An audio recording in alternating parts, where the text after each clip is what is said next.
Allora, dopo i bombardamenti, ora era qui che vendeva Piere, accaparatori, il camarin qua, e che certo faranno i pellegrini, io a Sant'Angelo per qui, e li facevano le Piere, ora le case dei locali, con i baldenti, faceva il cariotto, porta a casa queste Piere, ora qui le case usati, gli occupai, ora che davano un tocco di pane e vino, e poi anche io mi scassinavo tutte le Piere, insomma ho fatto tutto in comunità, tutti i tosatei, i tosati, gli uomini, gli facevo i mureri, la sera vieni a casa subito, vieni a senza andare a casa, e preparavo un piatto di formaggio, un piatto di vino, e mangiava in presa, si metteva a lavorare.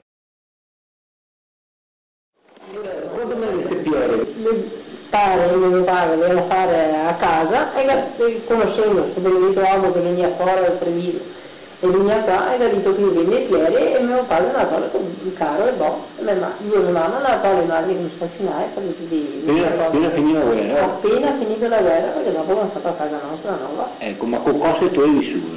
Così tu dalla casa che era tutto tanto a cavalcare, con Bahia, con tutto, gli tirava fuori i piedi una volta, due, tre, quindi era buoni a mano, là con mano il piccolo e a Bahia, le parle perché gli aiuterai, perché quando sul piccolo era cassinarsi, era i piedi sani, i tocchi, perché non era solo tutti i piedi sani, era catocchi, era su. Quando il caro era pieno, caro lo caricava bene, pare. Da tuo padre e sola? Piero e Olga, e andava a Euri, sempre Euri. Sempre con cosa andavi? Il carro? E vacchi no, perché non le vacche, avvisa a moda ancora le senza paredane? Senza il fare su montagna, così, senza ricare sul carro, veniva a casa. Quanti carri hai riportato? Tanti, penso tanti, tutta a casa, tutte io mi ho portato a casa, tutte io mi ho fatto a casa le fare. Ma dentro non hai mai trovato qualche schizza di bomba o roba del genere? No, niente, non l'ho trovato mai, fa fortuna.